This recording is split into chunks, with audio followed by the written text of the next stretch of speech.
kita langsung ke inti, yaitu diskusi bersama Mas Yuwang. Oke, Mas Yuwang, akhirnya silahkan waktu dan tempat saya persilahkan. Terima kasih Mbak Sofi. Oke teman-teman, luar biasa ya jawabannya dari tadi yang dari beberapa pertanyaan.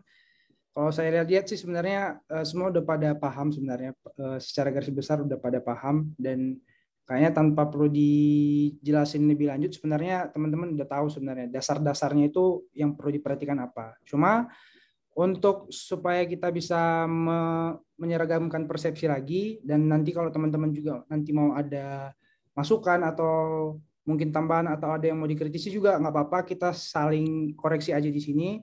Tidak ada yang salah, tidak ada yang benar, kita sifatnya diskusi. Mari kita mulai pembahasan kita pada hari ini. Jadi dalam kelas kali ini judulnya ini ya, How to be attentive and critical towards job offering, employee benefits and employment contract. Jadi pada dasarnya kalau dari dari judulnya cukup luas cakupannya, tapi di sini saya persempit ke melihat kontrak kerja. Nah, kenapa dipersempit menjadi melihat kontrak kerja? Karena bisa lanjut. Ya, karena pada dasarnya yang kita harapkan ketika kita melalui suatu proses pekerjaan itu ya tahap seperti ini. Ya, ketika kita ada kesepakatan dengan pemberi kerja, ketika kita bersalaman, kita saling menatap, saling senyum, kemudian kita bilang terima kasih ya Pak sudah merekrut saya, atau terima kasih sudah menerima saya, mohon kerjasamanya, mohon bimbingannya. Terus dari pemberi kerja mengatakan iya Mas, selamat bekerja, semoga betah di sini, semoga dapat dapat banyak ilmu segala macam. Nah, tapi dalam proses menuju tahap ke sini banyak hal yang dilalui, mulai dari wawancara kemarin yang mungkin sudah dibahas di kelas-kelas sebelumnya, kemudian kita ada juga proses seleksi administrasi segala macam, kita mendaftar, kemudian ada juga LGD segala macam, hingga selanjutnya next. Nah, hingga ini tahap semi akhir sebelum kita akhirnya sepakat, yaitu pembahasan tentang kontrak kerja. Nah, pembahasan mengenai kontrak kerja ini sebenarnya bukan pada pokoknya bukan merupakan suatu kewajiban, karena pada dasarnya syarat sah perjanjian itu bukanlah harus dari perjanjian tertulis, tapi verbal sebenarnya sudah cukup menjadi syarat sah perjanjian.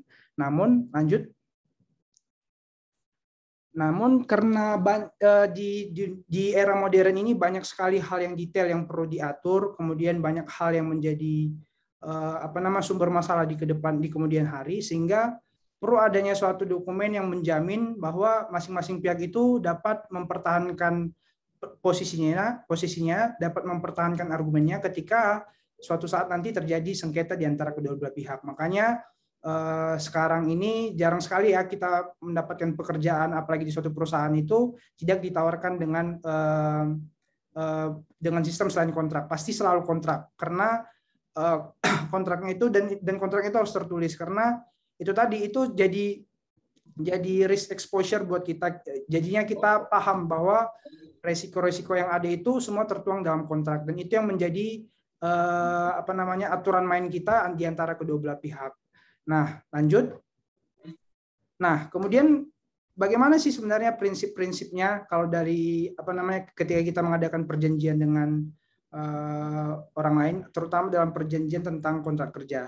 Yang pertama itu ada tentang kesetaraan. Jadi hal pertama yang dikehendaki ketika kita melakukan perikatan terhadap orang lain adalah adanya kesetaraan. Kesetaraan ini dimaksud adalah adanya kedudukan yang sama antara kedua belah pihak, baik itu penerima kerja maupun pemberi kerja. Kenapa hal ini ditekankan? Karena dulu pada kasusnya, pada sejarahnya, banyak orang ketika mendapatkan pekerjaan dari seorang pengusaha atau pemberi kerja itu melalui tekanan atau paksaan, sehingga tidak ada posisi yang berimbang. Jadi tidak ada komunikasi yang lancar di antara keduanya untuk menjamin hak dan kewajiban masing-masing, sehingga pada praktiknya dulu itu banyak sekali pekerja yang merasa menderita ketika menjalani pekerjaannya, karena sifat semena-mena dari pengusaha, kemudian tidak adanya penjaminan terhadap kesejahteraan pekerja, kemudian bagaimana pekerja diperlakukan, semua itu tidak diatur dan semua itu sudah diantisipasi oleh pengusaha dengan memberikan kontrak atau misalnya dia verbal agreement yang ya udah sebatas itu aja, nggak ada tolak ukur yang mendasari mereka sehingga mereka dapat membuat mereka dapat bekerja dengan layak seperti itu. Jadi kesetaraan itu sangat diperlukan ketika kita ingin ingin membuat perikatan kepada orang lain, meskipun pada praktiknya, pada kenyataannya selalu ada hubungan di peratas namanya. Kalau dalam hukum itu ada hubungan di peratas, artinya posisi pemberi kerja itu kadang lebih tinggi daripada penerima kerja. Karena apa? Karena dia yang memberi upah, dia yang mempekerjakan. Jadi hukum berupaya untuk mengatur bagaimana agar hubungan di peratas itu tidak menjadi suatu hal yang terlalu marginnya terlalu jauh, artinya tidak menjadi suatu hal yang membuat terjadi ketimpangan yang begitu serius. Nah, kemudian ada prinsip selanjutnya, transparan dan akuntabel, artinya dalam yang seperti yang kita pahami bersama, bahwa ketika kita ingin mengikatkan diri dengan orang lain, ketika kita ingin membuat perjanjian, mungkin nggak terlalu serius dalam hal seperti kontrak, bahkan dalam ketika kita berteman atau ketika kita berpacaran sama orang lain, yang kita butuhkan kan keterbukaan kan, kita butuh kejujuran mereka, kita butuh bagaimana mereka tidak ada kebohongan di balik semua ini. Jadi itu yang dibutuhkan dalam suatu perikatan, termasuk juga dalam perjanjian. Perlu adanya komunikasi yang jelas, perlu adanya informasi terbuka yang bisa diakses oleh kedua belah pihak, sehingga ketika mereka membuat kontrak kerja, mereka tidak takut untuk menandatanganinya karena mereka tahu bahwa mereka punya informasi yang cukup sebelum meyakinkan mereka untuk menandatangani kontrak tersebut. Nah, kemudian prinsip terakhir yang sebenarnya masih banyak prinsip lain, tapi yang aku simpulin cuma 3 ini untuk sebagai dasar pengingat bagi kita, bahwa yang paling penting dalam kontrak itu adalah adanya kata sepakat. Kalau tidak ada kata sepakat, maka kontrak itu nggak berjalan. Kontrak itu nggak sah. Jadi sepakat dulu, baru kontraknya berjalan seperti itu. Lanjut. Nah, kemudian apa saja yang perlu diperhatikan dalam kontrak? Berikut ada beberapa hal yang menurut saya pribadi bisa menjadi tolak ukur kita ketika kita ingin mengadakan perjanjian kerja dengan orang lain. Lanjut. Nah, pertama kita harus melihat dari jenis perjanjiannya. Perjanjian itu berdasarkan peraturan itu sebenarnya disimpulkan itu ada 2, ada PKWT dan PKWTT. PKWT itu adalah perjanjian kerja waktu tertentu, sedangkan PKWTT itu adalah perjanjian kerja waktu tidak tertentu. Bedanya apa? Bedanya adalah kalau PKWT dia jangkanya lebih pendek, dia biasanya PKWT ini ditujukan untuk pekerjaan yang untuk yang sekali selesai, atau yang produknya itu hanya untuk diciptakan 1 kali, atau yang tidak memerlukan masa kerja yang lama. Nah, jadi disebut dia dengan PKWT. Sedangkan PKWTT ini lebih ke arah pekerjaan yang sifatnya sustain, yang sifatnya terus-menerus, dan kadang-kadang juga disebut sebagai ya inilah pegawai tetap, atau misalnya bagaimana kalau kita melihat pekerja yang dia udah berapa tahun di suatu perusahaan, dia udah mendapatkan banyak kesejahteraan, dan dia sifatnya udah pegawai tetap, ya itu biasanya sifat kontraknya itu PKWTT. Jadi apa yang perlu diperhatikan dari keduanya? Yang pertama adalah yang dari pertanyaan yang tadi juga, kalau PKWT itu sebenarnya kita nggak bisa ada namanya masa percobaan. Jadi kalau ada masa percobaan dalam perjanjian kerja waktu tertentu, itu masa percobaannya itu batal demi hukum, dan itu udah termasuk dihitung sebagai masa kerja. Jadi ketika teman-teman mendapatkan kontrak kerja sebenarnya dalam kehidupan sehari-hari ketika ingin bekerja, ketika kontraknya itu masih di bawah 5 tahun, maksudnya jangka waktunya tidak lebih dari 5 tahun, dan pekerjaan itu biasanya singkat. Kalau ada klausul untuk ada masa percobaan, sebenarnya itu bisa dikomunikasikan bahwa itu sebenarnya tidak bisa, karena untuk menjamin hak dan kesejahteraan dari pegawai itu sendiri. Jadi untuk PKWT berdasarkan ketentuannya itu tidak ada masa percobaan. Kemudian ketika untuk PKWT, ketika nanti kontraknya berakhir, pada dasarnya pengusaha itu wajib memberikan kompensasi. Perhitungan kompensasinya itu ada di peraturan pemerintah. Itu nanti kalau mau dicari bisa. Yang penting intinya kompensasi itu berdasarkan dari upahnya. Jadi ketika kita sudah selesai kontrak, biasanya kita dikasih kompensasi. Nah, kemudian itu keuntungan dari PKWT. Kemudian bagaimana kalau PKWTT? Kalau PKWTT itu sebenarnya dia untuk pekerjaan jangka panjang yang saya bilang tadi sustain. Dia itu tentunya dari hak segi kesejahteraannya, hak dan kewajibannya dia itu lebih banyak karena perusahaan yakin bahwa pekerja ini dapat ini cocok untuk bekerja di sini, dia loyal, dia dinilai pantas untuk mengisi jabatan tertentu, akhirnya dia disodorkan kontrak jangka panjang, dan biasanya ini udah hak dan kesejahteraannya itu jauh lebih banyak dibanding kontrak yang PKWT. Jadi kalau ditanyakan untung mana, sebenarnya sama-sama untung tapi melihat dari kondisinya, tapi biasanya yang jauh lebih menguntungkan itu yang PKWTT seperti itu. Kemudian kalau untuk PKWTT ini ada bisa diadakan masa percobaan atau probation, dan itu paling lama 3 bulan. 3 bulan sejak dimulainya pekerjaan atau 3 bulan sejak para pihak sepakat untuk memulai pekerjaan seperti itu. Lanjut. Nah, kemudian yang kedua terkait dengan pengupahan. Nah, ini mungkin salah satu hal yang paling seksi untuk dibahas dalam suatu kontrak, yaitu tentang pengupahan. Karena pada dasarnya kan kita bekerja itu untuk mencari nafkah, untuk untuk hidup. Jadi pengupahan akan selalu menjadi masalah yang selalu panas ketika kita mengadakan suatu kontrak.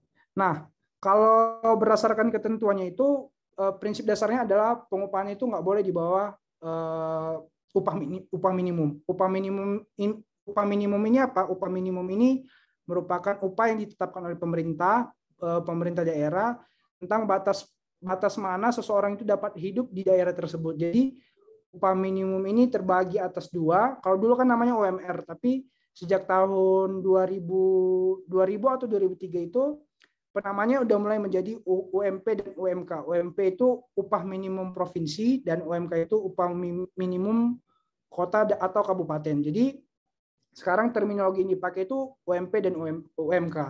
Nah, kemudian perhitungannya bagaimana? Perhitungannya ada di undang-undang, tapi itu berdasarkan melihat dari kondisi ekonomi masyarakat sekitar. Jadi tiap daerah itu biasanya UMP dan UMK-nya itu berbeda-beda masing-masing daerah seperti itu. Kemudian yang selanjutnya yang perlu diperhatikan ketika berbicara tentang pengupahan adalah tentang cara pembayaran. Cara pembayaran itu bagaimana?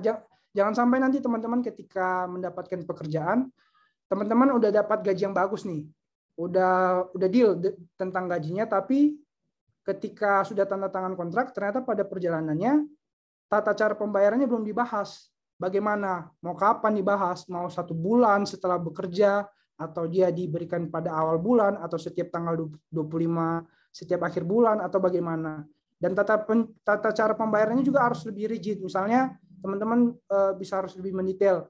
Metodenya mau pakai apa? Mau kasih cash atau dia transfer rekening bank atau bagaimana, dan itu semua sebenarnya harus diatur dalam kontrak. Hal ini apa? Hal ini untuk apa? Hal ini untuk meminimalisir adanya kelalaian dari masing-masing pihak, terutama dari pemberi kerja.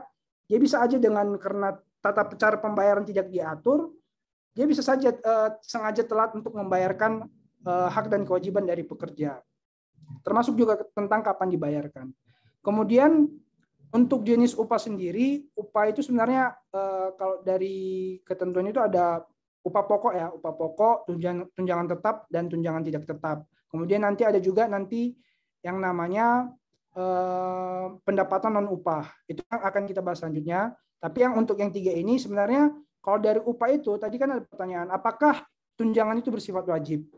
Kalau dari yang saya ketahui, tunjangan itu tidak wajib. Jadi ketika kita mendapatkan kontrak dan yang disebutkan hanya upah pokok, tapi selama upah itu mencukupi syarat minimum, itu diperbolehkan. Jadi tunjangan itu sifatnya opsional. Jadi ketika teman-teman nanti mendapatkan kontrak tapi melihat ini kok nggak ada tunjangannya, bisa jadi memang memang kebijakan dari perusahaannya itu tidak mewajibkan ada tunjangan seperti itu. Nah, kemudian apabila disertai dengan tunjangan tetap, upah pokok itu persentasenya lebih tinggi dari jumlah upah yang dibayarkan. Jadi misalnya upah minimum provinsi di suatu daerah itu 2.500.000. Nah, kemudian teman-teman itu berarti batas pembayaran kepada teman-teman itu 2.500.000. Nah, ketika dalam kontraknya dia mengatakan bahwa upah ini terdiri dari upah pokok dan tunjangan tetap. Nah, minimum upah pokoknya adalah 1.750.000 atau sekitar 75% dari 2.500.000. Sedangkan 600 sekiannya, atau kalau saya hitung 600 atau 700 sekiannya itulah tunjangan tetap. Jadi ketika ada tunjangan tetap, persentase upah pokok itu lebih besar daripada tunjangan. Nah, kemudian yang perlu diperhatikan juga ketika berbicara tentang pengupahan adalah tentang struktur dan skala upah. Jadi pemerintah sudah mewajibkan kepada setiap pengusaha maupun pemberi kerja untuk membuat struktur dan skala upah yang didasarkan dari golongan, jabatan, masa kerja, pendidikan, dan kompetensi. Jadi kalau misalnya di PNS itu kan ada golongan ini sekian, gajinya berapa, untuk kenaikan gajinya itu per tahun berapa, bagaimana. Nah, itu juga berlaku di perusahaan-perusahaan swasta dan di perusahaan-perusahaan yang mempekerjakan pekerja yang tunduk pada Undang-Undang Ketenagakerjaan. Jadi ketika teman-teman mendapatkan kontrak, teman-teman bisa tanya, kira-kira jenjang karirnya ini bagaimana? Jenjang karirnya ini dapat dilihat dari struktur dan skala upahnya. Ketika teman-teman daftarnya itu S1, ya tentu teman-teman akan dapat struktur dan skala upah di jajaran S1. Tapi ketika teman-teman daftarnya itu sudah memiliki latar belakang pendidikan S2, tentunya ada golongan yang lebih tinggi yang teman-teman dapatkan. Jadi hal ini juga penting untuk dilihat sehingga ketika teman-teman daftar, teman-teman tahu bahwa oh aku startnya dari sini, nanti gajiku bisa berkembang tiap tahun itu begini. Jadi teman-teman tidak perlu khawatir tentang bagaimana planning masa depannya, bagaimana rencana kerjanya, apakah mau stay di sana atau memang mau lama di sana. Dengan adanya struktur dan skala upah ini akan sangat membantu. Nah, kemudian ada juga bagian upah yang dinamakan upah lembur. Nah, upah lembur ini adalah upah tidak masuk kerja. Upah lembur ini adalah upah ketika kita kerja melewati batas waktu kerja yang ditentukan. Kemudian ada juga upah tidak masuk kerja karena alasan tertentu yang mungkin ini karena ada tugas khusus dari perusahaannya atau bagaimana. Yang ini pokoknya nanti ketika teman-teman ekspor bisa berbeda-beda tiap perusahaan. Jadi komponen upah itu sebenarnya banyak, tinggal nanti pembahasannya atau kebijakan dari perusahaan itu yang berbeda-beda. Lanjut.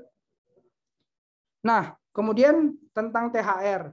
Nah, kalau THR ini pada dasarnya wajib ya teman-teman ya. THR ini lebih ke arah tunjangan hari raya keagamaan. Jadi dari peraturan yang baru itu tahun 2001 itu bahwa setiap pekerja yang minimal sudah bekerja 1 bulan atau secara terus-menerus, dia itu wajib diberikan tunjangan hari raya. Bagaimana perhitungannya? Perhitungan itu ada di bawah itu, yang bintang. Untuk masa kerja lebih dari 12 bulan, maka THR-nya itu 1 bulan upah. Nah, kemudian untuk jika masa kerjanya masih di bawah dari 12 bulan, maka perhitungannya masa kerjanya dibagi 12 dikalikan 1 bulan upah. Jadi standar untuk THR sebenarnya diatur, jadi teman-teman nggak perlu khawatir ketika teman-teman udah kerja, terus udah tahu nih masa kerjanya sejauh ini udah berapa lama, tapi masih khawatir, THR-ku seberapa besar ya? Jadi teman-teman dengan adanya ketentuan ini, teman-teman bisa menghitung kira-kira besaran THR-nya seperti apa. Nah, kemudian ini juga THR ini diberikan tidak berdasarkan golongan atau tingkatan pekerjaan, jadi semua pekerja, semua bentuk kontrak kerja, semua jenis pekerjaan itu diwajibkan mendapatkan THR, dan ini sudah ditekankan juga oleh pemerintah. Dan ketentuannya adalah THR diberikan 7 hari sebelum hari raya keagamaan masing-masing pekerja yang berada di perusahaan tersebut. Seperti itu. Lanjut. Nah, selain dari upah dan THR tadi, kemudian ada juga tadi tunjangan segala macam. Kira-kira apa lagi sih pendapatan yang bisa kita peroleh ketika kita bekerja? Nah, kalau dari ketentuannya ada beberapa lagi seperti insentif, bonus, uang makan, bahkan ada untuk pekerjaan tertentu ada namanya uang pengganti servis, terus kemudian ada uang insentif untuk hal-hal tertentu yang ketika kita melakukan pekerjaan tapi perusahaan tidak menyediakan fasilitasnya sehingga kita menggunakan fasilitas kita pribadi. Akhirnya pengusaha itu wajib mengganti fasilitas itu dengan bentuk insentif kepada kita. Jadi sebenarnya kalau dari pendapatan non upah itu masih banyak jenisnya dan ini sifatnya opsional atau fakultatif. Jadi tergantung perusahaan itu bagaimana kebijakannya. Ada yang dia memang dermawan, dia memberikan selain memberikan upah pokok, tunjangan, dia juga memberikan uang makan, dia juga memberikan bonus, dia juga memberikan insentif. Dan ini semua berdasarkan bagaimana kebutuhan dan bagaimana posisi yang teman-teman ambil seperti itu. Lanjut. Nah, kemudian yang penting juga untuk dipahami ketika ketika sebelum menandatangani kontrak adalah terkait dengan waktu kerja. Jadi pada dasarnya pemerintah sudah mengatur bahwa pekerja itu selain dia bekerja, dia juga punya kehidupan, dia juga perlu istirahat yang cukup, dia juga perlu waktu untuk rekreasi, dia juga perlu waktu untuk keluarga dan segala macam. Jadi ditetapkanlah standar waktu kerja untuk semua jenis pekerjaan. Nah, umumnya yang digunakan di Indonesia, kita itu per minggu itu kerjanya 40 jam. 40 jam itu ada dua jenis, yang satu itu adalah yang 6 hari kerja. Kalau yang 6 hari kerja itu perharinya kerjanya 7 jam per hari. Kemudian kalau yang 5 hari kerja per minggu, itu ketentuannya kerjanya 8 jam per hari. Jadi totalnya sama-sama 40 jam, dan itu belum termasuk istirahat. Jadi jangan juga nanti ada anggapan dari teman-teman 8 jam itu sudah termasuk istirahat. Enggak. Jadi ketentuannya itu tiap 4 jam bekerja, teman-teman wajib diberikan istirahat minimal setengah jam. Nah, jadi ketika jam kerjanya lebih lama karena ada jam istirahat, itu bukan berarti perusahaan itu menyalahi waktu kerja, namun memang ketentuannya berkata demikian. Nah, kemudian apabila kerjanya di luar dari ketentuan ini, bagaimana? Ya, kalau misalnya lebih dari ini, ya berarti hitungnya lembur. Nah, lembur ini pun ada batasnya. Jadi kalau dari dari batasannya itu, lembur itu per hari itu maksimal 4 jam. Dan per minggu itu maksimal 18 jam. Jadi teman-teman ketika disuruh lembur, teman-teman juga tahu batasannya bahwa lembur itu bukan berarti kerjanya 24 jam per hari, atau misalnya satu minggu itu berapa jam ya? Atau 72 jam ya, berapa ya? Aku nggak tahu jumlahnya. Jadi pokoknya nggak bisa kerja terus-menerus, itu nggak boleh. Itu namanya nggak manusiawi dan melanggar hak asasi manusia. Namun memang ada pekerjaan-pekerjaan tertentu yang dikecualikan dari ketentuan tentang waktu kerja ini. Jadi pekerjaan yang biasanya berkaitan dengan medis, pariwisata, kemudian yang berkaitan dengan pengelolaan sumber daya alam, misalnya pengeboran minyak segala macam, atau pekerjaan-pekerjaan yang lain yang waktunya itu sangat tentatif dan fleksibel. Jadi itu yang nggak memungkinkan diberlakukannya sistem kerja seperti ini. Jadi ada pengecualiannya, dan itu bisa teman-teman lihat juga di peraturan Menteri Ketenagakerjaan. Nanti teman-teman cari aja. Kalau misalnya teman-teman apply pekerjaan terus udah tahu jenis pekerjaannya apa, ketika dia masuk golongan ini, terus teman-teman lihat ternyata jam kerjanya tidak sesuai dengan yang ditampilkan saat ini, berarti dia masuk kategori pekerjaan tertentu yang jam kerjanya khusus seperti itu. Tapi untuk secara umum, secara nasional, waktu kerja untuk buruh atau tenaga kerja itu adalah seperti ini, 8 jam per hari atau 7 jam per hari, dengan perbedaan ya, ada yang 5 hari kerja dan ada yang 6 hari kerja. Lanjut. Nah, kemudian cuti dan hari libur. Nah, kalau cuti ini sifatnya hak ya teman-teman ya. Jadi teman-teman itu sebenarnya berhak untuk mendapatkan cuti, dan teman-teman berhak teman-teman tidak wajib bekerja ketika hari libur. Ketika teman-teman bekerja atau misalnya bekerja atau diminta bekerja ketika hari libur atau ketika teman-teman sedang cuti, teman-teman wajib diberikan upah, yaitu upah lembur. Dan itu berdasarkan persetujuan kedua belah pihak. Jadi pengusaha ketika hari libur yang bisa serta-merta menugaskan anak buahnya untuk bekerja pada hari libur. Jadi harus ada persetujuan terlebih dahulu dan harus ada ketentuan pembayaran upah yang harus dibayarkan lebih lanjut. Jadi teman-teman itu ketika lembur itu pokoknya ketika libur itu sebenarnya harusnya nggak kerja, tapi mungkin ada kepentingan tertentu sehingga teman-teman diminta untuk bekerja, ya teman-teman memperoleh hak untuk mengganti hari libur itu berupa upah lembur, dan upah lemburnya itu juga penghitungannya beda dengan upah lembur yang sebelumnya seperti itu.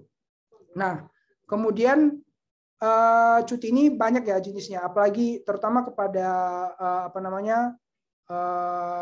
teman-teman wanita, perempuan. Ini bukan gender ya, tapi memang dalam koridor hukum ketenagakerjaan atau dalam dalam rezim hukum ketenagakerjaan ini memang posisi terhadap perempuan, anak di bawah umur itu sangat diperhatikan karena rentan dieksploitasi. Jadi sebenarnya dalam undang-undang itu banyak sekali cuti yang mengatur tentang perempuan atau misalnya hak-hak perempuan. Jadi misalnya sebenarnya ketika haid itu sebenarnya teman-teman bisa mendapatkan cuti sebenarnya, tapi pada praktiknya kan jarang. Kita tetap meskipun ketika teman-teman sedang haid tetap dipaksa bekerja atau tetap menjalankan kewajiban sehari-hari. Padahal sebenarnya teman-teman itu kalau misalnya sadar, teman-teman punya hak untuk mengajukan cuti, dan itu bisa sekitar 1-2 hari ketika masa haid sedang berlangsung. Jadi sebenarnya ada jenis-jenis cuti yang sebenarnya banyak orang belum ketahui.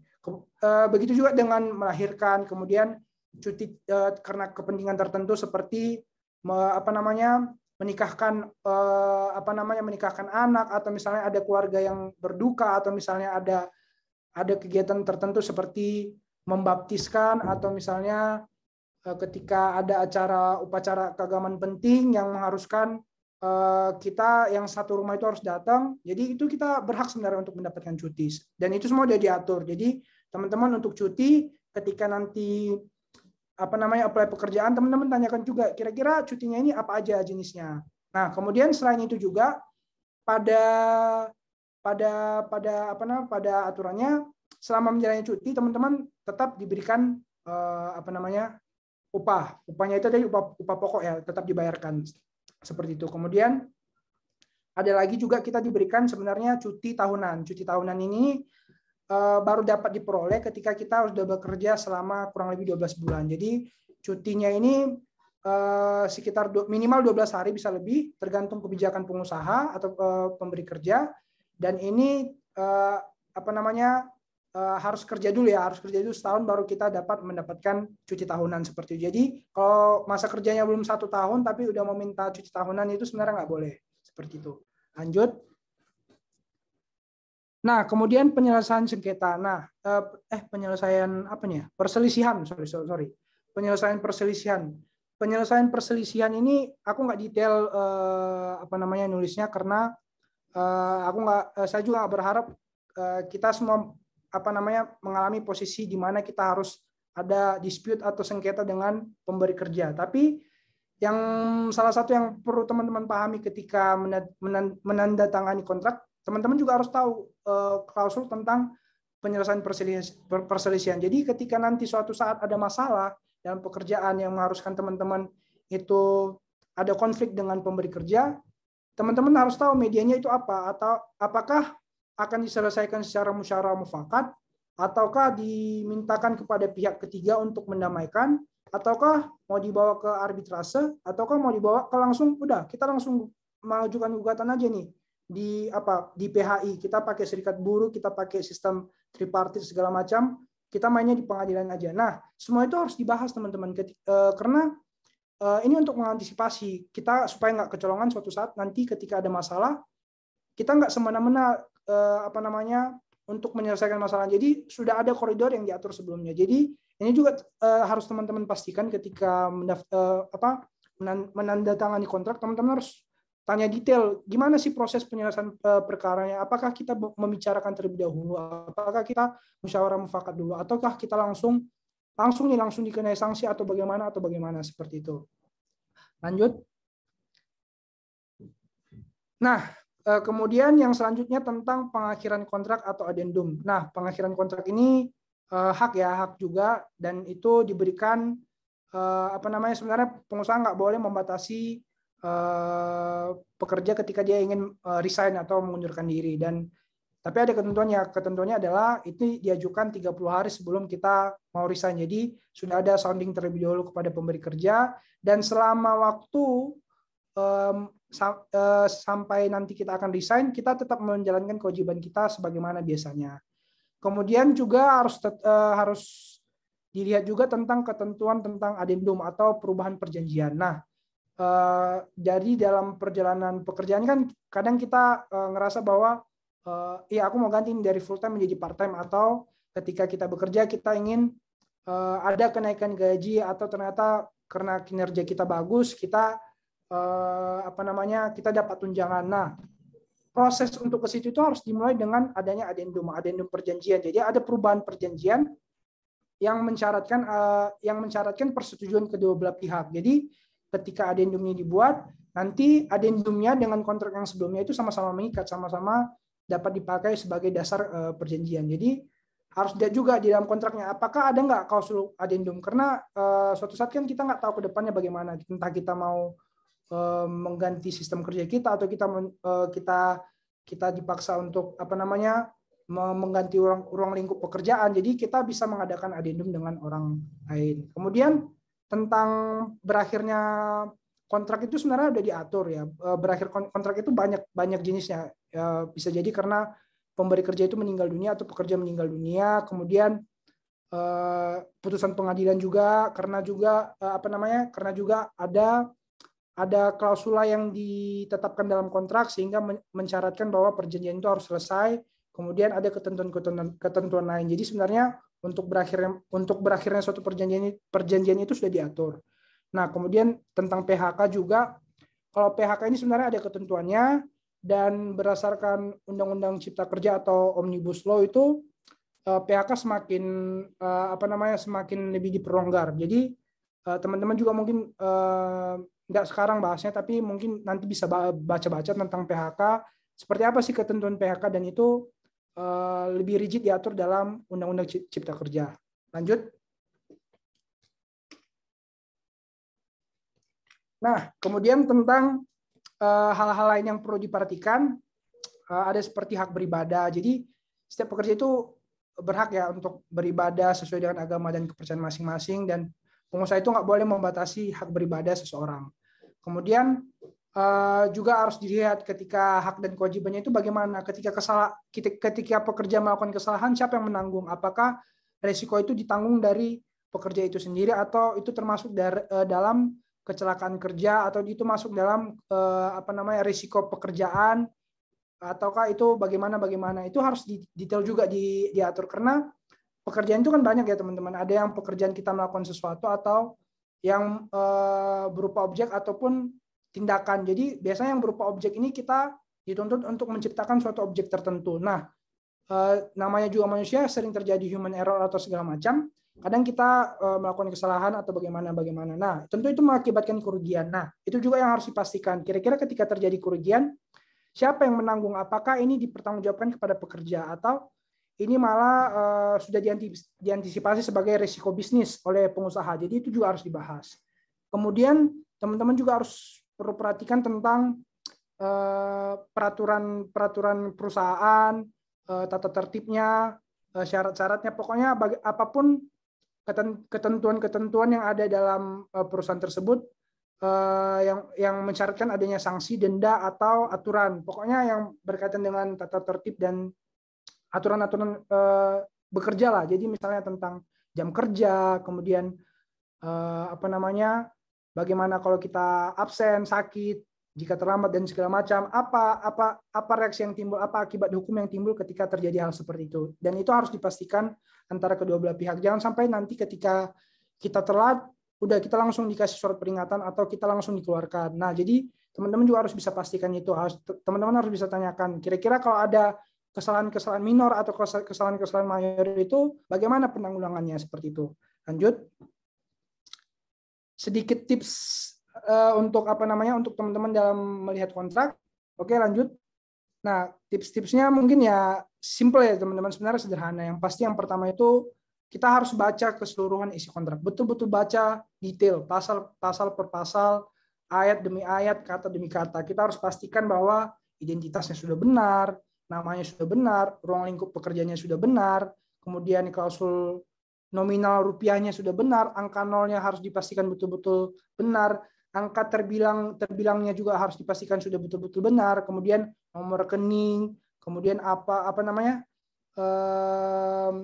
masa kontraknya, kemudian identitas para pihak, alamat segala macam, jenis perusahaan, nama perusahaan, alamat perusahaan, pokoknya hal-hal detail yang sebenarnya kadang kita luput karena saking excitednya untuk mau kerja, kita disodorin kontrak, tapi kita akhirnya jadinya kita kurang teliti, sehingga nanti ketika sudah menandatangani ternyata ke depan ada kendala dan ternyata itu nggak diatur di kontrak atau misalnya ada kesalahan di kontrak dan itu kan bisa fatal. Jadi perlu bagi kita untuk melihat kontrak secara detail. Nah, kemudian ketika juga teman-teman mau daftar kerja, teman-teman juga harus tanya tentang pelatihan kerja. Apakah teman-teman itu disediakan fasilitas pelatihan kerja? Karena pengembangan diri itu penting dan itu di undang-undang wajib. Jadi pengusaha itu sebenarnya wajib memberikan pelatihan kerja kepada pekerja untuk meningkatkan kompetensi atau kemampuannya dalam bidang tertentu. Jadi dalam upaya untuk mendapatkan sertifikasi atau misalnya pengalaman atau misalnya pokoknya hal-hal penilaian lainnya, ya teman-teman itu bisa mengajukan, bisa mengikuti pelatihan kerja dan itu bisa ditanyakan kepada perusahaannya. Ada nggak pelatihan kerjanya?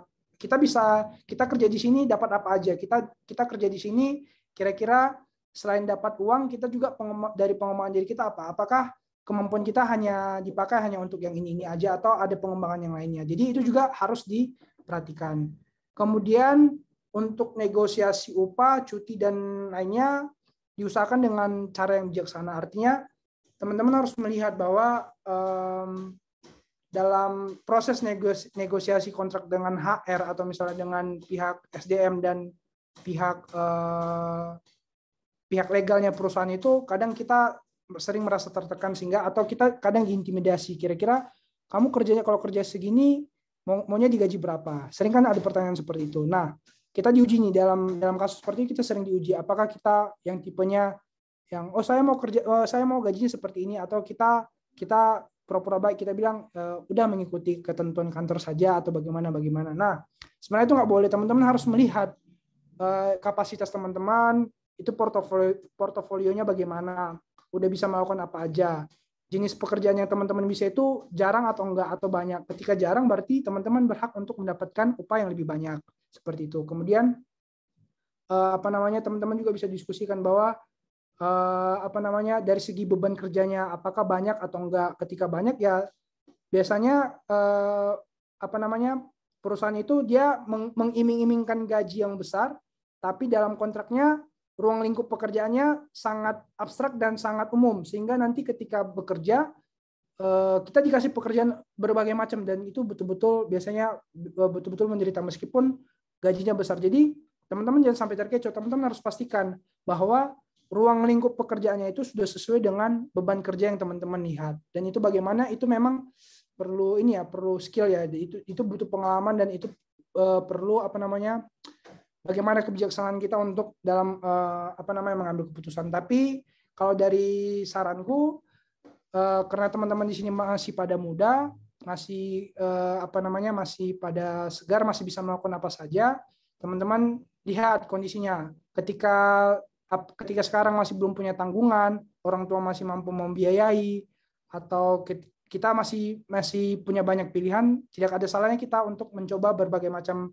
pekerjaan atau say yes to everything sebelum kita berumur 25 tahun. Tapi ketika kita lulus kuliah, kita dituntut untuk jadi tulang punggung keluarga atau kita dituntut untuk jadi menghidupi adik-adik atau segala macam, ya kita pantas untuk merasa bahwa ya udah kita butuh pekerjaan yang bisa menjamin kehidupan kita. Jadi ini semua nggak bisa ada nggak ada tolak ukurnya, itu semua tergantung dari kondisi teman-teman sekalian seperti itu. Kemudian juga yang perlu diperhatikan adalah perlindungan kerja, seperti apakah dikasih apa namanya kesejahteraan, misalnya BPJS, jaminan hari tua, atau misalnya jaminan kematian, jaminan kecelakaan kerja, jaminan pensiun segala macam. Kalau misalnya itu ada, itu tentu akan memberikan teman-teman apa namanya investasi yang baik ke depan seperti itu. Jadi itu juga perlu ditanyakan kepada perusahaannya. Lanjut. Nah, dan jika teman-teman beruntung mendapatkan perusahaan yang baik, ya teman-teman nanti kadang-kadang dikasih apa namanya, dikasih bonus berupa misalnya kayak misalnya tempat kerja kita jauh, kita dikasih kupon untuk kupon untuk apa, untuk moda transportasi, misalnya kupon Grab atau misalnya kupon Bluebird segala macam. Dan ini lazim ya teman-teman di perusahaan besar. Kemudian ketika kita melakukan perjalanan dinas, biasanya kita dikasih SPJ. Kemudian kalau perusahaannya juga baik, sebenarnya ketika kita dalam proses penandatanganan, entah itu biaya materai, biaya kehadiran atau bagaimana atau welcome drink segala macam, sebenarnya itu harusnya ditanggung oleh pengusaha, harusnya. Jadi teman-teman akan beruntung jika mendapatkan perusahaan seperti itu. Kemudian jika di perusahaan itu ada fasilitas-fasilitas yang memadai, seperti fasilitas kesehatan, pemeriksaan gratis rutin setiap bulan. Kemudian teman-teman juga bisa tanyakan apakah ini ada rekreasi kantornya, kemudian apakah di sini ada komunitas-komunitas pengembangan diri yang bisa diikuti. Nah, itu kan tentu akan menjadi apa namanya, akan menjadi keunggulan ketika kita punya pekerjaan yang ada ruang lingkup seperti itu. Kemudian ketika juga ada daycare, ada apa namanya, ada kegiatan-kegiatan lain lah pokoknya. Lanjut. Nah, mungkin itu aja sumbernya aku ambil dari undang-undang, baik dari undang-undang ketenagakerjaan, cipta kerja, ada juga aturan-aturan pelaksanaan lainnya seperti PP 35 2001, 36 2001 dan beberapa aturan-aturan lainnya. Nanti kalau mau ditanya bisa, silakan. Kemudian lanjut. Ya, mungkin itu aja dari aku. Sepertinya udah cukup lama. Mohon maaf jika kelamaan. Terima kasih teman-teman. Jika ada pertanyaan, saya serahkan kepada panitia. Oke, terima kasih banyak Mas Yuang atas penjelasannya, dan yang sangat banyak sekali ini informasi-informasi yang kita dapat dari apa yang tadi kita jadikan kuis maupun Mentimeter. Teman-teman mungkin ada pertanyaan yang ingin disampaikan, bisa raise hand atau tulis di kolom chat. Oke, ini udah ada yang raise hand ya. Mas Yuang mau kita langsung jawab atau dikumpulkan dahulu untuk pertanyaannya? Bebas. Mau langsung boleh? Oke, ini ada Kak Nuril. Silahkan untuk Kak Nuril, mungkin bisa di open mic. Ya, halo, assalamualaikum Mbak. Waalaikumsalam Mas Nuril. Iya Mas,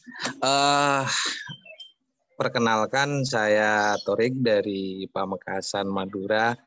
Izin bertanya nih Mas. Sebelumnya mohon maaf ini nggak bisa on cam karena ada di kampung, jadi kendala jaringan gitu. Tapi tidak menutup kemungkinan untuk rasa hormat saya kepada pemateri dan para panitia.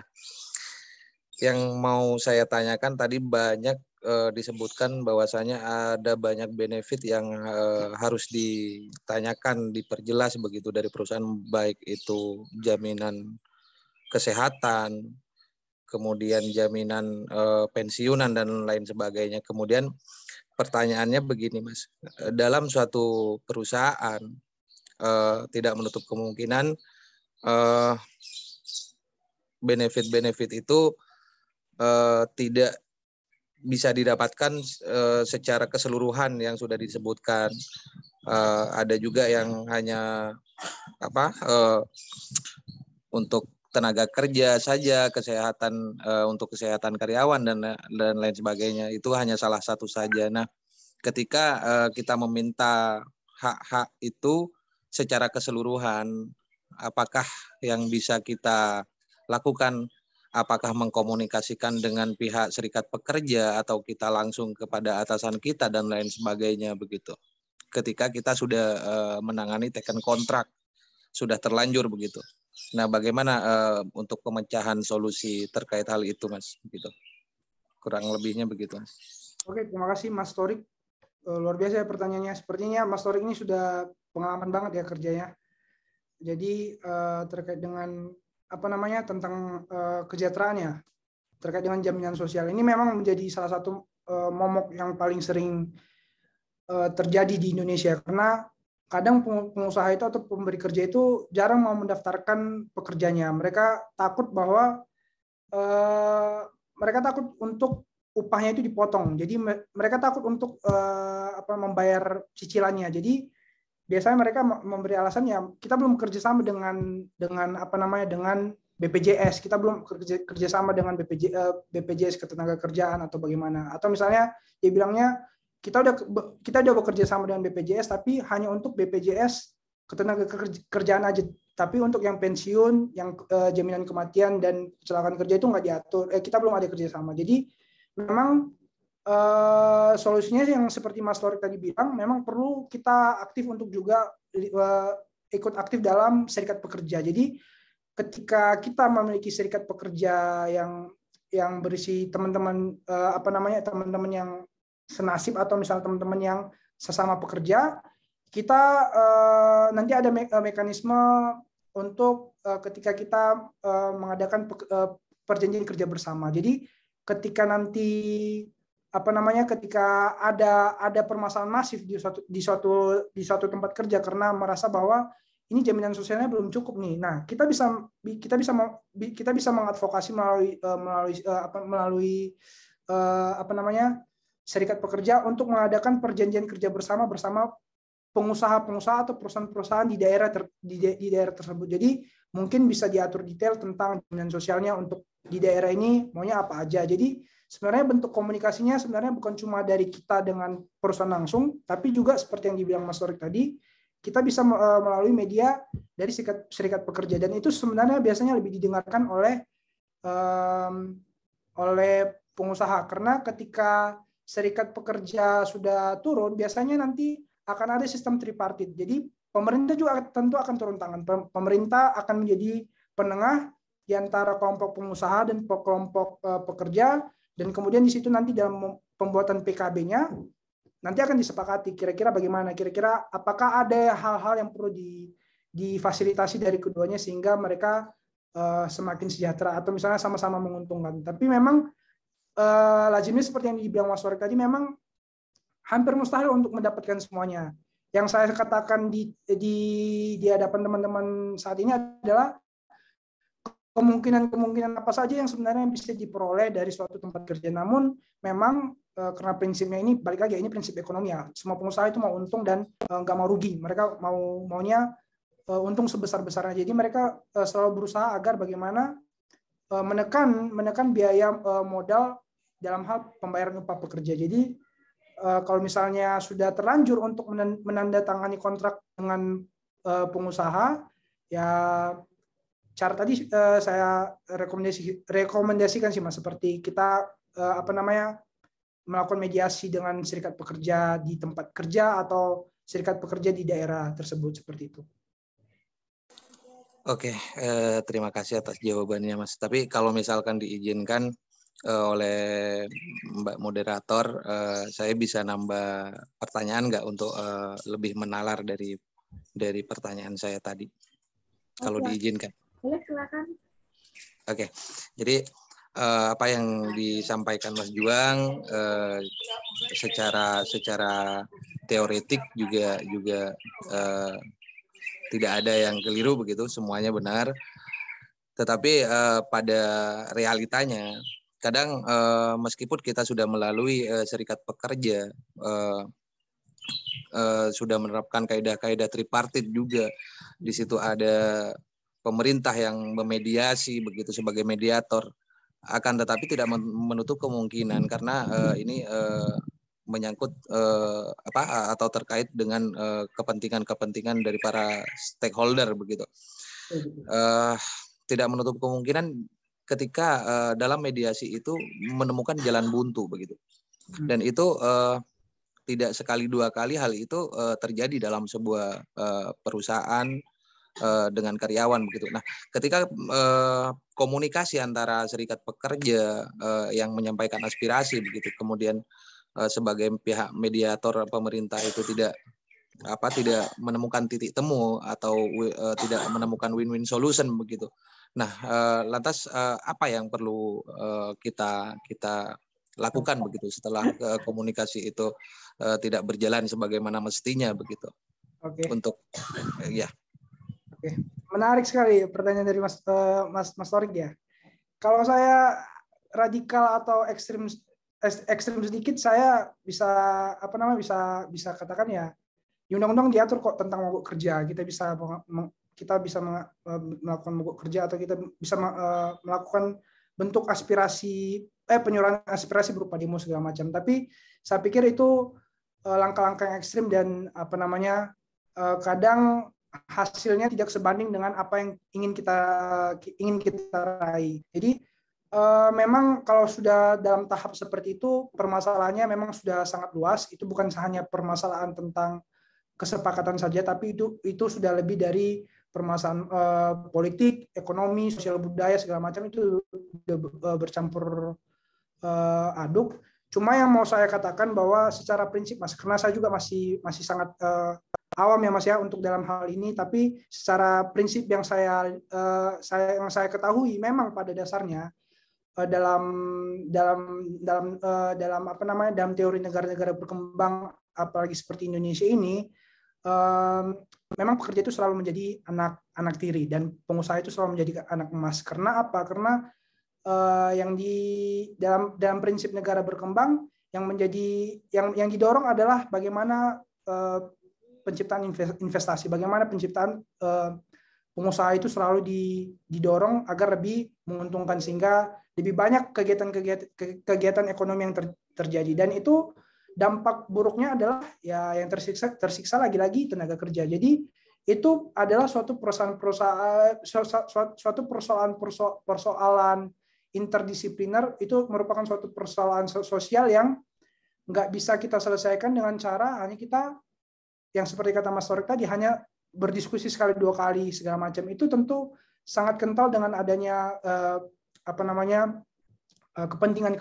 Dan bagaimana kita memaknai itu ya beda-beda, Mas, caranya. Memang ada yang dia sifatnya dia lebih ke arah advokasi dengan metode komunikasi, ada juga yang advokasinya turun ke lapangan, ada juga yang turun ke jalan segala macam. Jadi ya memang itu tergantung dinamika, Mas, dan saya nggak bisa kasih jawaban mana yang terbaik yang bisa dilakukan oleh pekerja. Tapi saya rasa ketika teman-teman pekerja merasa bahwa ini sudah cukup tertindas, ya kita bisa mengutarakan pendapat seperti mogok kerja. Tapi itu terlalu ekstrim. Saya nggak menyarankan itu terlalu contoh yang terlalu barbar, karena banyak kerugian yang didapatkan bukan hanya dari pengusaha saja, tapi dari pekerja juga tentu akan banyak kerugian. Jadi memang balik lagi sih, Mas,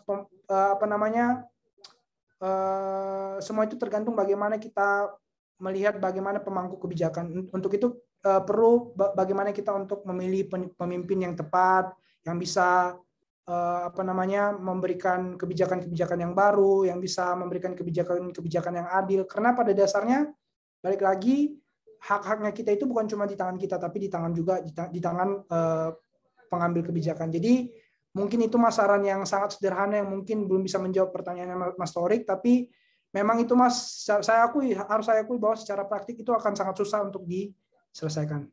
Demikian, Mas. Oke, terima kasih, Mas. Oke, mungkin teman-teman yang lain ada yang mau ditanyakan baik di kolom chat atau secara langsung. Terima kasih buat panitia dan Mas Juang juga atas jawabannya. Terima kasih. Sama-sama, Mas Torik. Terima kasih, Mas. Senang berdiskusi dengan Anda. Ini ada next pertanyaan nih, Mas, dari Kak Fitri di kolom chat. Hai Mas Juang, saya pernah mendapat kontrak kerja yang salah satu deskripsi kewajibannya membantu pekerjaan-pekerjaan lain yang dibutuhkan oleh institusi. Hal tersebut membuat saya terkadang mengerjakan hal-hal di luar cakupan saya. Apakah saya punya hak untuk meminta perusahaan saya mendetailkan klausul tersebut, dan apakah saya bisa meminta hal tersebut di tengah kontrak sedang berjalan? Terima kasih. Oke, terima kasih Mbak Fitri pertanyaannya.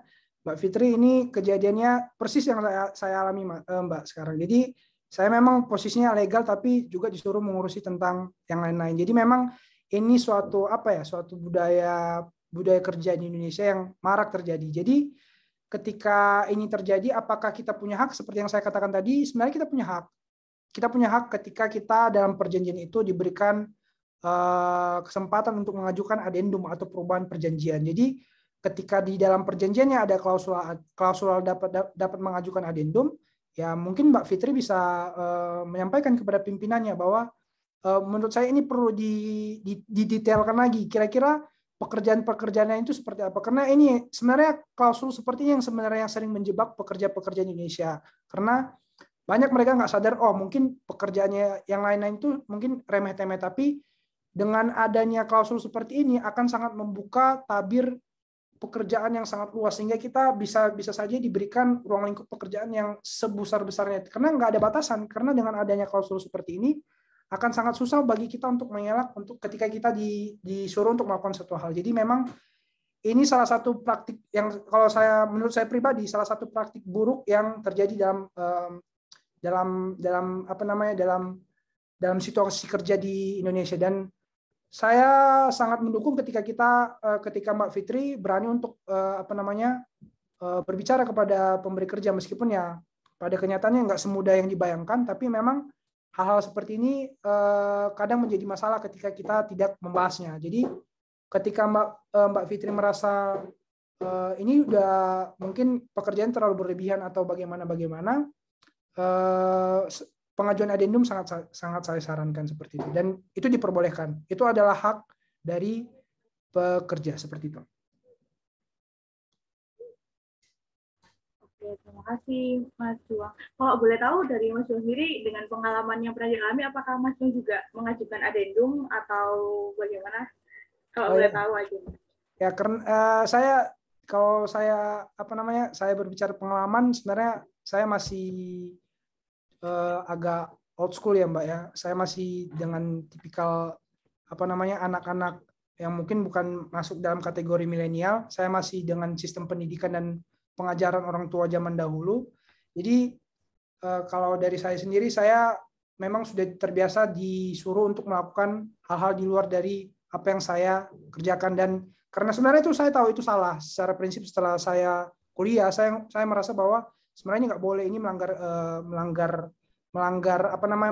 prinsip. Namun memang tetap saja balik lagi karena saya sudah modelnya seperti itu, saya ngerasa mungkin ada hal baik di balik semua ini. Tapi apakah itu berlaku kepada teman-teman semua? Tentu tidak. Tentu teman-teman punya background latar belakang masing-masing, dan tentu teman-teman punya penilaian masing-masing bagaimana dalam menyikapi ketika ada hal-hal seperti ini. Ketika teman-teman merasa kurang nyaman, teman-teman merasa bahwa ini menipu nih, ini membuat suatu hal yang menjadi tidak pasti, teman-teman berhak untuk mengajukan perubahan. Karena balik lagi ketika bekerja itu kan yang paling penting adalah kenyamanan. Jadi kalau tipe saya ini memang karena karena memang sistem jalan pikirannya masih agak old school, jadi ya memang ya udahlah nggak apa-apa, jalani aja. Yang penting masih muda, masih kuat, masih bisa apa aja selama yang penting belajar, yang penting dapat ilmu, jadi nggak apa-apa, dilakuin aja. Jadi ya memang semua ada plus minusnya, tapi balik lagi semua itu tergantung dari kondisi kita. Jadi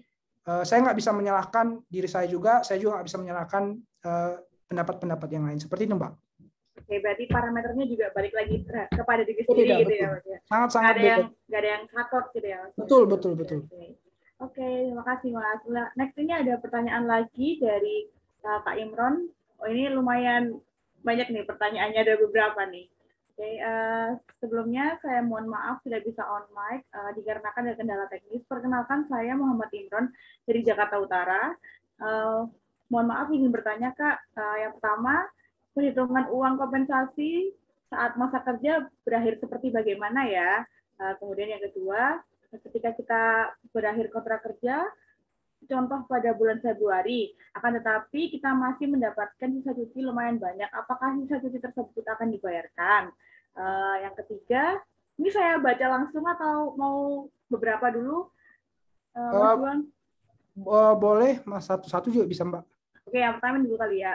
Yang pertama, perhitungan uang kompensasi saat masa berakhir seperti bagaimana, Mas? Untuk masa kerja berakhir, perhitungan uang kompensasi untuk masa kerja berakhir itu seperti apa? Oke, kalau untuk kompensasi ya, untuk kepada Mas Imron, jawaban untuk tentang apa namanya, tentang rumus bagaimana menghitung apa namanya uang kompensasi itu ada di PP 35 tahun 2021. Itu tentang PKWT, tentang PKWT judulnya itu tentang ini. PKWT, alidaya, waktu kerja dan waktu istirahat, dan pemutusan hubungan kerja. Itu bisa di-search di internet, pasti ada. Nah, untuk penghitungannya sendiri sebenarnya nggak susah, sederhana. Penghitungannya itu, sebentar, saya buka.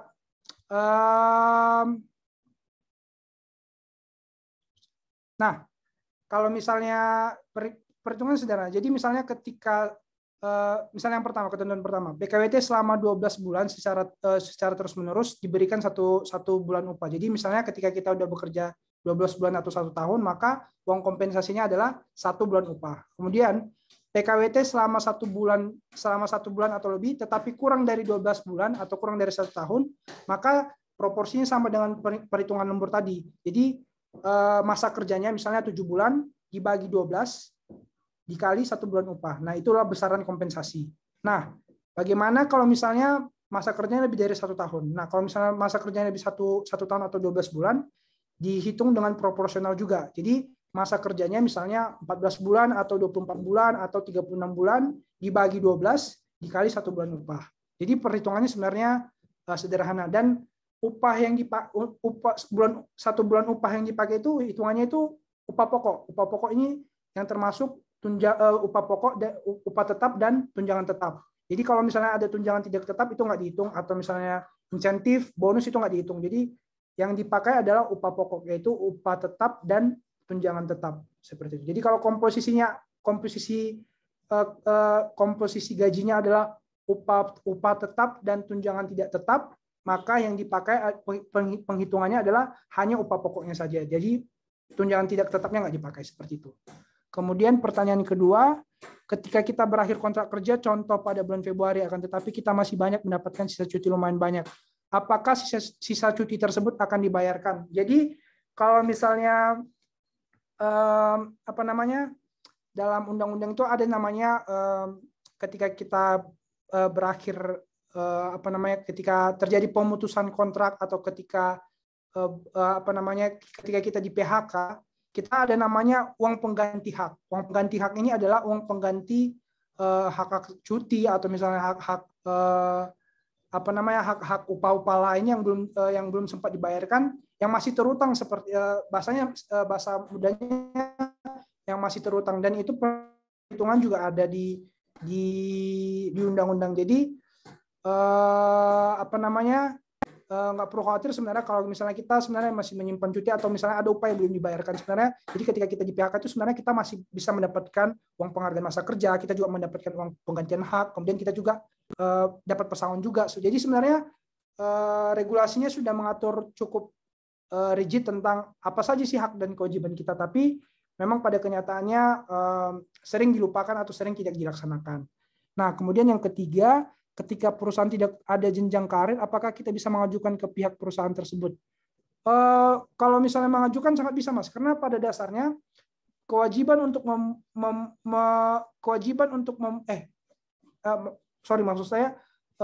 pada dasarnya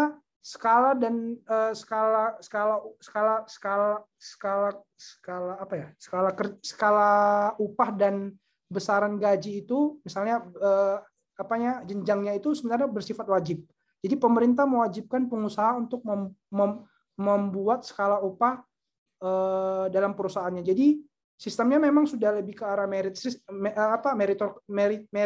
meritokrasi atau merit system yang dianut oleh ASN. Jadi lebih ke arah kita itu ya ketika kita kerjanya makin lama tentu akan ada peningkatan. Jadi ketika belum ada dalam perusahaan itu kita bisa mengajukan kita bisa meminta kepada perusahaan karena itu harusnya wajib. Dan kondisinya masalahnya adalah ini sering tidak terjadi di Indonesia. Karena apa? Terutama dari perusahaan-perusahaan startup. Jadi ketika kita kerja di perusahaan startup itu cenderung hubungan kerjanya itu nggak jelas. Hubungan kerjanya nggak jelas, hak dan kewajibannya nggak jelas, kemudian klausul-klausulnya juga nggak jelas, dan termasuk juga tentang jenjang karirnya nggak jelas. Dan itu sebenarnya suatu polemik yang harus diselesaikan karena di satu sisi pemerintah ingin mendorong agar banyak wirausaha, tapi di satu sisi dengan banyaknya startup yang muncul di Indonesia, tapi hak-hak pekerja itu nggak dijamin. Jadi memang ada kondisi yang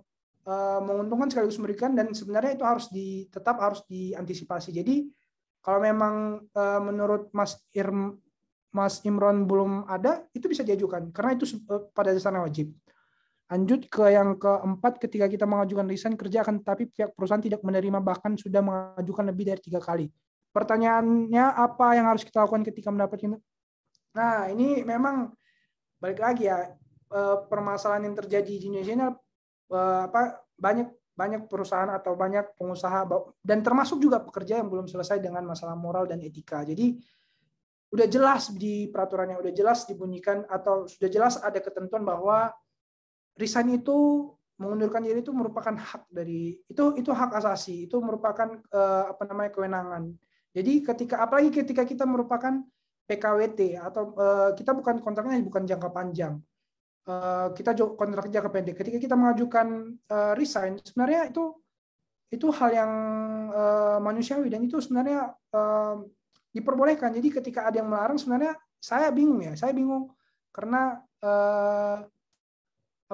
mau pakai alasan apa lagi sebenarnya mereka untuk menahan kita sebenarnya. Tapi memang lagi-lagi pada praktiknya memang nggak semudah itu. Memang ada relasi kuasa yang begitu kuat sehingga kita kadang ketakutan untuk meminta untuk resign, atau misalnya kita terlalu ditekan dari segi apa segala macam sehingga kita takut untuk resign. Jadi kalau ditanya dari regulasi sudah ada, Mas, sudah diatur secara jelas. Memang dalam praktik memang belum terlaksana. Baik lagi ada Solon dan Dasein, apa yang dicita-citakan dan apa yang terjadi itu memang ketimpangannya masih nyata. Kemudian dalam jaminan ketenagakerjaan BPJS akan tetapi pihak perusahaan mendaftarkan sebagai peserta bukan penerima upah BPU. Nah, yang untuk BPU dan ada juga BPI dan BP segala macam itu sebenarnya saya kurang paham, Mas. Jadi saya rasa untuk menjawab pertanyaan kelima ini saya belum punya kapasitas. Mohon maaf sebelumnya. Semoga nanti di kesempatan lain ketika kita ada kesempatan bertemu, ya mungkin saya sudah bisa mendalami ini, saya akan berusaha menjawab. Untuk yang ini saya mohon maaf, Mas, saya belum ada pengetahuan yang paham cukup untuk ini, karena ini memang saya juga kemarin sudah baca yang ini, tapi saya belum belum nangkep lah, belum bisa maksimal. Jadi daripada takut saya salah menjawab, lebih baik saya nggak menjawab. Seperti itu, Mas Imron. Terima kasih pertanyaannya, sangat luar biasa. Sangat menggali. Oke. Kemudian lanjut ya Mbak Sofia, yang selanjutnya ya. Mau tanya dong Kak, gimana ya kalau ternyata kontrak tertulis diubah sepihak oleh pemberi kerja? Nah, kalau diubah wah itu udah betul-betul pelanggaran, itu merupakan perbuatan melawan hukum, itu merupakan suatu ya balik lagi sih, memang masalah moral dan etika di Indonesia ini masih sangat-sangat tinggi dan masih sangat-sangat memprihatinkan. Jadi kalau ditanya apakah bisa? Nggak bisa. Untuk merubah kontrak sepihak itu nggak bisa. Karena balik lagi, prinsip dasarnya tadi apa? Kesepakatan bersama. Jadi kontrak itu baru bisa ada ketika kedua belah pihak sepakat. Ketika hanya salah satu pihak yang sepakat, maka sebenarnya kontrak itu nggak bisa berubah. Seperti itu. Jadi ketika diubah sepihak, berbeda dengan kontrak verbal, nah ini dia sebenarnya yang jadi kendala. Jadi memang pada praktiknya ketika kita verbal berbicara itu kita disodorkan hal seperti ini. Misalnya kita diiming-imingi seperti ini. Namun ketika dalam kontrak tertulisnya ternyata nggak semua diatur. Ternyata kita semacam merasa dikibulin. Nah, untuk itu perlu biasanya kalau misalnya untuk yang udah paham atau udah ahli, sebenarnya mereka membuat dokumen pra perjanjian atau mereka membuat MOU atau mereka membuat nota kesepahaman atau mereka membuat gentleman agreement atau misalnya ya yang disebut juga dengan MOU ya, singkatnya MOU. Jadi dalam tingkatan yang lebih expert atau lebih tinggi, biasanya sebelum menandatangani kontrak, mereka membuat dulu dokumen pra perjanjiannya yang disebut dengan MOU tadi. Jadi memang ada dokumen pra perjanjian, tapi ini nggak bersifat wajib. Ini biasanya lebih ke arah pengikatan yang tadi yang saya katakan tadi, pengikatan moral kita untuk mentaati apa yang sudah kita sepakati di awal. Jadi mungkin kepada Mbak Fariska, kedepannya ketika ada kejadian seperti ini, ketika udah ada verbal agreement terlebih dahulu, Mbak Fariska nggak perlu takut ketika takut akan ajukan aja. Gimana kalau kita buat MOU? Gimana kalau kita buat nota kesepahaman? Yang mungkin bukan sekuat sekuat peraturan, tapi ketika sudah ada itu, setidaknya kita udah punya pegangan, kita udah punya kita udah punya dasar lah untuk ketika nanti ada yang nggak sesuai, ya kita bisa batalin seperti itu. Oke, kemudian kalau memungkinkan, adakah cara menyampaikan ketidaksetujuan kita sebagai pekerja versi? Kalau menyampaikan ketidaksetujuan secara praktikal, terus terang Mbak, saya belum ada pengalaman yang mendalam Mbak ya tentang yang seperti ini, karena saya akui memang ini balik lagi, ini memang betul terkait, ini memang sering terjadi karena ada ketimpangan relasi kuasa yang ada antara pemberi kerja dan penerima kerja. Tapi bagaimana cara kita dengan bijak menyikapi ini? Saya pikir kita bisa menggunakan cara-cara advokasi, misalnya seperti kita mengajukan adendum ketika di kontraknya ada klausul, kan kita juga punya hak untuk mengajukan adendum, atau kita bisa menyampaikannya ke dinas. Kalau saya sih kalau ada kontrak seperti itu, misalnya saya dikebulin seperti itu, saya bawa ke dinas tenaga kerja sekitar. Jadi saya akan melapor bahwa pengusaha ini seperti ini sifatnya, gini. Jadi sebenarnya secara administrasi sebenarnya banyak metode untuk melaporkan pengusaha. Cuma memang kita masih terlalu awam untuk mengetahui hal-hal ini, dan pemerintah juga sebenarnya kurang edukasi kepada masyarakat bahwa sebenarnya ketika ada seperti itu, kita sebenarnya jangan mau tinggal diam aja, kita menunggu, ya udahlah, yang penting ada kerjaan. Sebenarnya kita nggak boleh kayak gitu. Sebenarnya kita harus berusaha. Cuma memang balik lagi akan terdapat perbedaan respon di masing-masing daerah. Misalnya bisa jadi dinasnya justru cuek, atau misalnya ketika ada serikat pekerja, justru serikat pekerja yang bilangnya itu mah udah biasa, itu udah sering, makanya lain kali hati-hati gitu. Jadi praktik-praktik yang terjadi pada dunia nyata ini memang sangat beragam dan sangat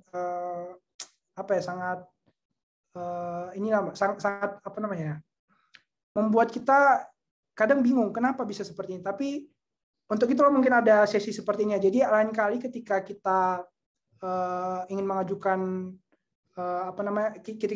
ketika kita ingin mendaftar kerja, ketika kita ingin menandatangani kontrak, kita udah tahu bahwa sebenarnya ada rambu-rambu seperti itu. Jadi kepada Mbak Fariska, saya nggak bisa bantu banyak juga Mbak. Mohon maaf kalau dari cara-cara yang taktis seperti itu. Tapi kalau misalnya dari yang menurut logika saya yang bisa kita lakukan, kita bisa lapor ke dinas tenaga kerja, atau kita bisa lapor ke serikat pekerja.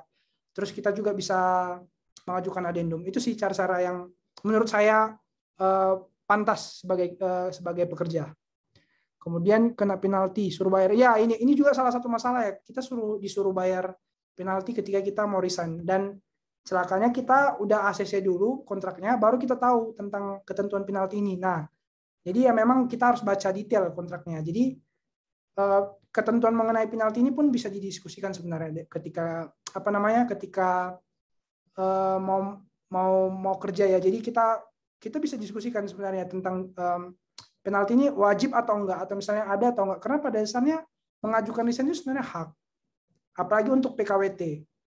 Tapi mungkin untuk PKWT berat di pengusaha karena dia membutuhkan pekerja yang menurut dia itu udah cocok, atau misalnya udah settle dalam pekerjaannya. Jadi memang memang perlu lebih hati-hati lagi dalam melihat kontrak seperti itu.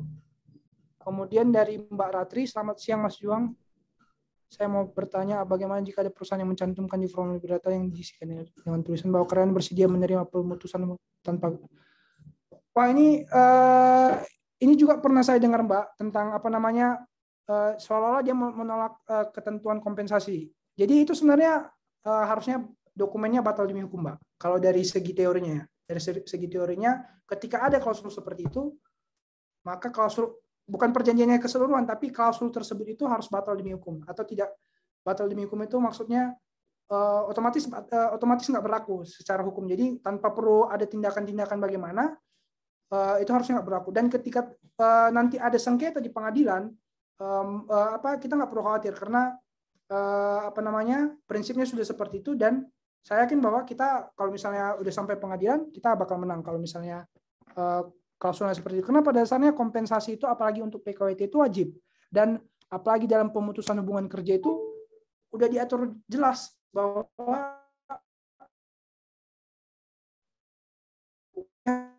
harus memberikan harus ada pesan harus ada uang pengganti hak dan uang penghargaan masa kerja dan itu sifatnya kumulatif bukan fakultatif. Itu bukan berusaha itu bukan bersifat pilihan tapi itu wajib diberikan oleh pengusaha seperti itu. Jadi jawabannya nggak boleh Mbak, nggak boleh. Dan kalau perusahaan seperti itu ya balik lagi sih Mbak, kita harus detail, makanya kita harus hati-hati dalam membaca kontrak. Jadi sebelum tanda tangan Mbak harus sampaikan kepada HR-nya atau kepada bagian SDM-nya, oh Mas ini sebenarnya kan ketentuannya seperti ini, harusnya nggak boleh seperti ini.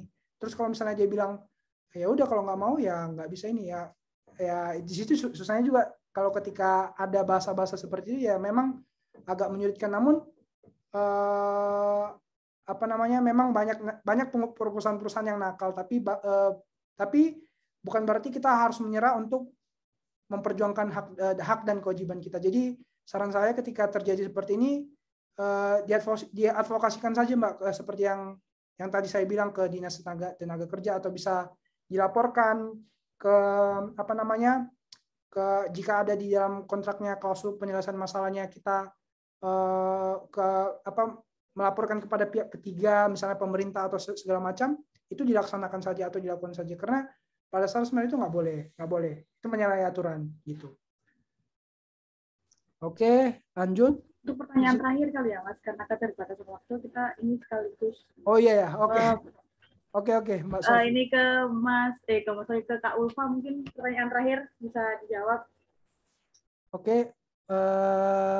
Bagaimana jika sewaktu kita interview diberitahu bahwa gaji 3 juta per bulan, tapi ketika bekerja dan menerima gaji kira-kira bagaimana?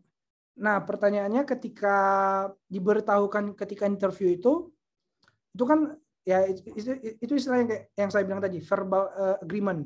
Kita ada kesepakatan secara verbal atau secara bercakap-cakap. Tapi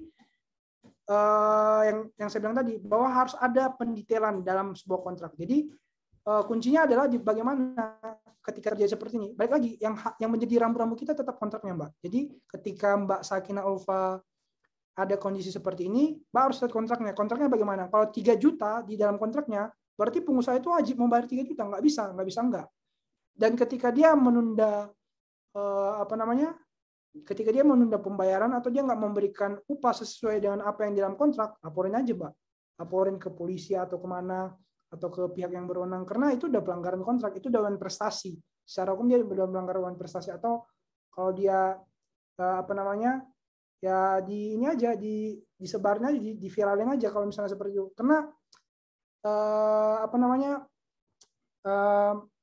sudah banyak sebenarnya praktik-praktik di mana pengusaha sendiri bahkan untuk kontrak yang sudah dibuat dengan jelas tidak dipatuhi, dan itu salah satu itulah sisi kelemahan kita di Indonesia bahwa kita nggak konsisten, kita nggak komit dengan apa yang sudah kita perjanjikan, dan itu merupakan masalah yang menurut saya cukup fundamental. Jadi ketika menghadapi hal seperti itu justru kita jadi bingung karena kita nggak ketemu dengan orang yang jujur, kita nggak ketemu dengan orang yang menepati perkataannya. Jadi ya memang kondisi kondisi kita lebih susah. Jadi saran saya jangan hanya berkomunikasi dengan dia, tapi libatkan pihak lain, libatkan pihak ketiga untuk memediasi, untuk menyampaikan hak-hak Anda. Karena kalau misalnya kita berkomunikasi dengan orang-orang seperti ini, ya susah, nggak bakal ketemu jawabannya seperti itu. Mungkin itu Mbak Sofi. Oke, terima kasih banyak Mas Juang untuk sesi diskusinya pada hari ini.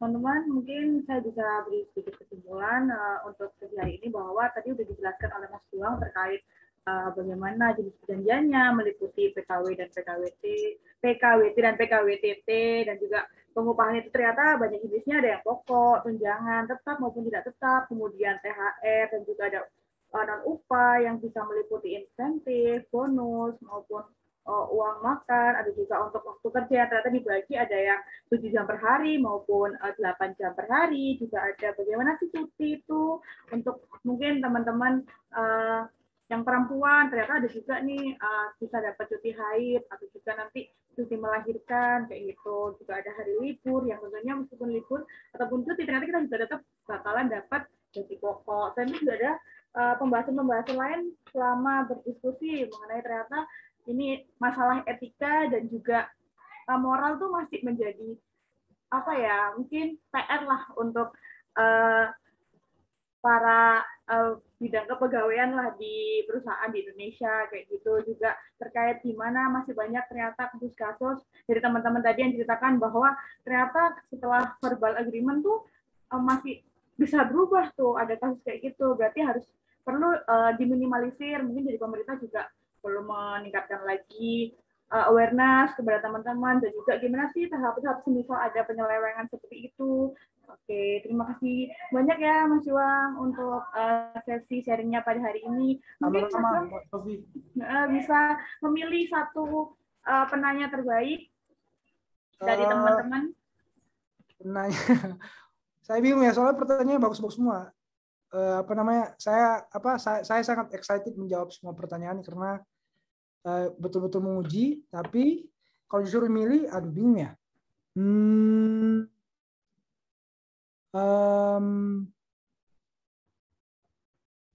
Mungkin ini sih yang Mbak Faris kasih. Oke, Mbak Fariska. Selamat kepada Mbak Fariska. Pertanyaan Mbak Fariska ya. Oke, selamat kepada Mbak Fariska. Kemudian ini udah dapat nama dari panitia untuk pemenang selanjutnya, yaitu untuk Mas Imron. Selamat untuk Mas Imron dan Mbak Fariska. Nanti akan kami hubungi dari tim panitia terkait pemberian hadiahnya. Selanjutnya, mungkin saya juga ingin mengucapkan terima kasih kepada teman-teman semua yang sudah hadir dan aktif mengikuti kegiatan diskusi pada siang sampai sore hari ini, dan juga aktif ngobrol bareng dengan Mas Juang. Semoga diskusi kita bisa bermanfaat, dan juga ilmu-ilmu ini nanti yang kita dapatkan bisa kita terapkan dalam kehidupan dan pekerjaan kita ini. Saya mohon maaf apabila ada kesalahan kata maupun perbuatan yang kurang mengenakan di hati. Saya tutup untuk webinar kali ini. Saya akhiri. Wassalamualaikum warahmatullahi wabarakatuh.